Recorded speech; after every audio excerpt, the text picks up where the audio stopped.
It was a bright morning on a large university campus. Students were walking quickly across the lawns, carrying coffee cups and backpacks, talking excitedly about an event that was about to begin. The air felt alive with energy and curiosity. In the center of the field stood a large white tent with a simple stage beneath it. On the banner above the stage were the words, "Ideas that Shape the Future." It was the name of a student-led conference that had grown in popularity over the years. Today, the most awaited guest speaker was a young man named Caleb Kern, someone many students already knew from television, podcasts, and social media. Caleb was only 31, but his name carried weight. He was known as a clear and confident voice among the younger generation. Many admired him for his intelligence, while others came to challenge his opinions. His talks often turned into lively debates, but that was what made them powerful. He encouraged everyone to think deeply, to question, and to speak with honesty. When Caleb stepped onto the stage, the crowd clapped loudly.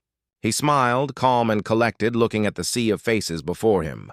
His voice carried easily through the microphone, steady and warm. He spoke about ideas that connected people: freedom, curiosity, responsibility, and the power of education.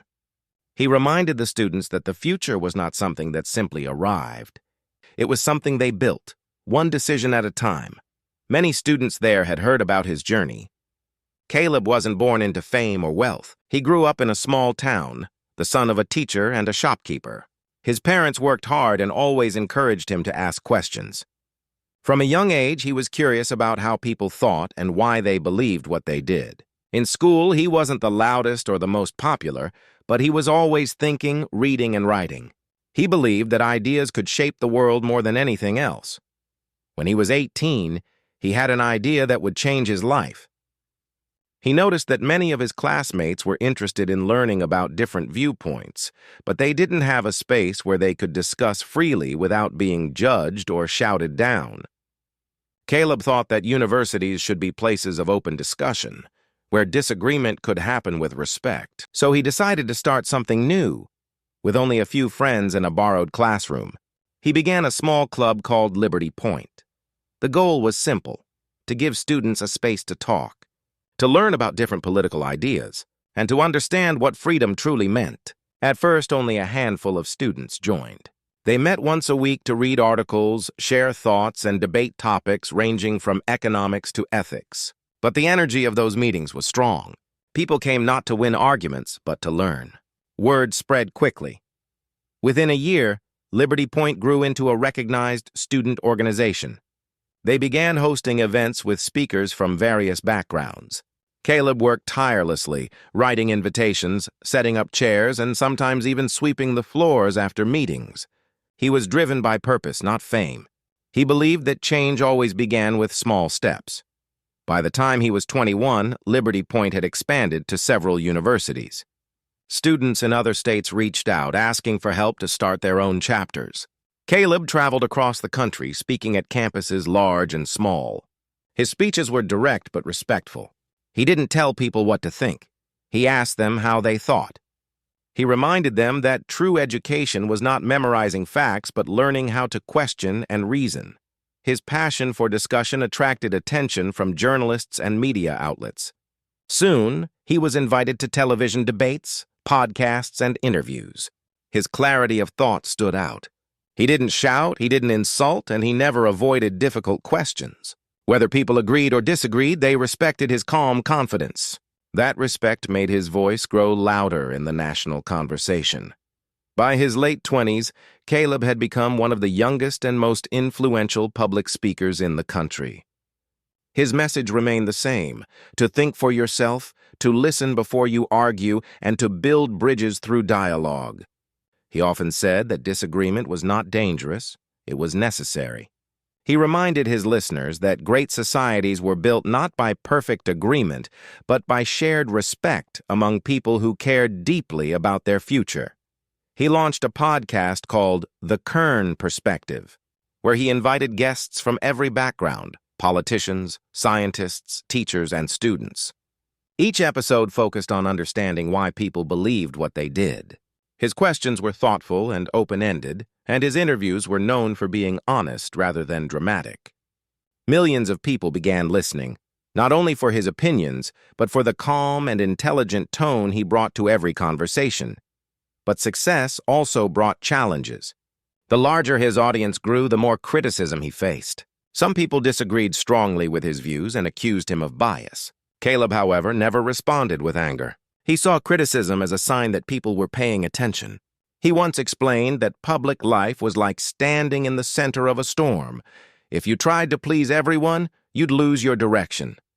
What mattered was staying truthful to your purpose.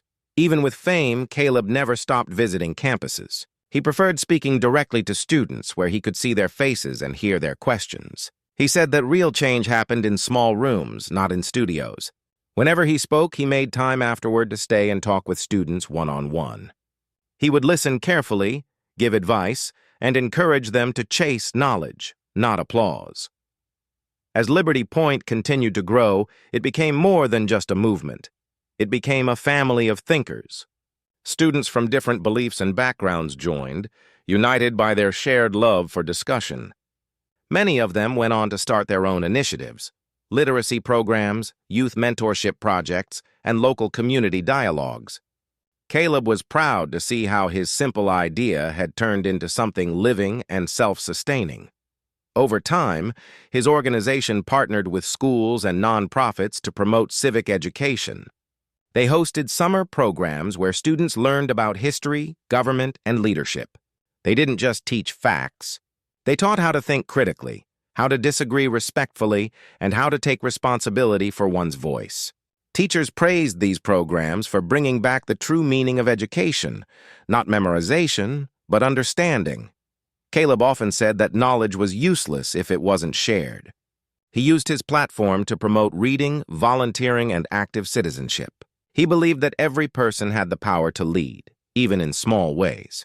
His message was never about politics alone. It was about personal growth. He taught that learning to communicate clearly, to listen with empathy, and to act with integrity were the real marks of leadership. By 30, he had written 2 books about youth, leadership, and the importance of independent thought. Both became popular among students and educators. His writing style was simple but deep. He told stories from his travels, from conversations with students who felt lost, and from moments when disagreement turned into understanding. He believed that real wisdom often appeared in small, quiet interactions rather than grand speeches. Despite his growing schedule, he remained close to his roots. Every year he returned to his hometown to visit his old school. He would spend time with the teachers who had encouraged him and talk to students about the importance of curiosity. He wanted them to see that big dreams often start in small classrooms. He wanted them to know that confidence is built by asking questions, not by having all the answers. Caleb's success story was not just about politics. It was about human connection. He reminded people that being a good speaker was not about talking well, but about thinking clearly and caring deeply. His influence crossed beyond ideology. Even people who disagreed with him found value in his discipline, focus, and respect for others.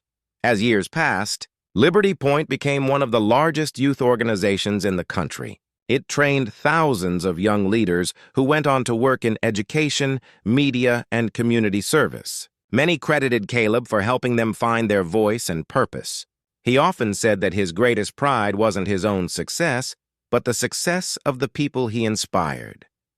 In interviews, he spoke about the need for patience in a world that demanded instant results. He said that every strong idea takes time to grow, like a tree whose roots must go deep before it can rise tall.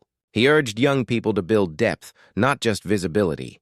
To him, character was built in quiet effort, not in applause. Caleb's journey became a symbol of what one person could achieve through dedication, humility, and vision. He had started with nothing but a belief that ideas mattered, and that belief had changed thousands of lives. His story became part of classroom discussions, leadership seminars, and documentaries about modern youth movements. One day, as he stood again on a university stage under a bright, cloudless sky, he looked out at the crowd and felt something familiar, the same excitement he had felt when he was 18 and starting his first meeting. He realized that even though the world around him had grown larger, his purpose had remained the same, to help people think, to help them grow, and to remind them that freedom begins in the mind. The students listened closely that day, not just to his words, but to his calm energy.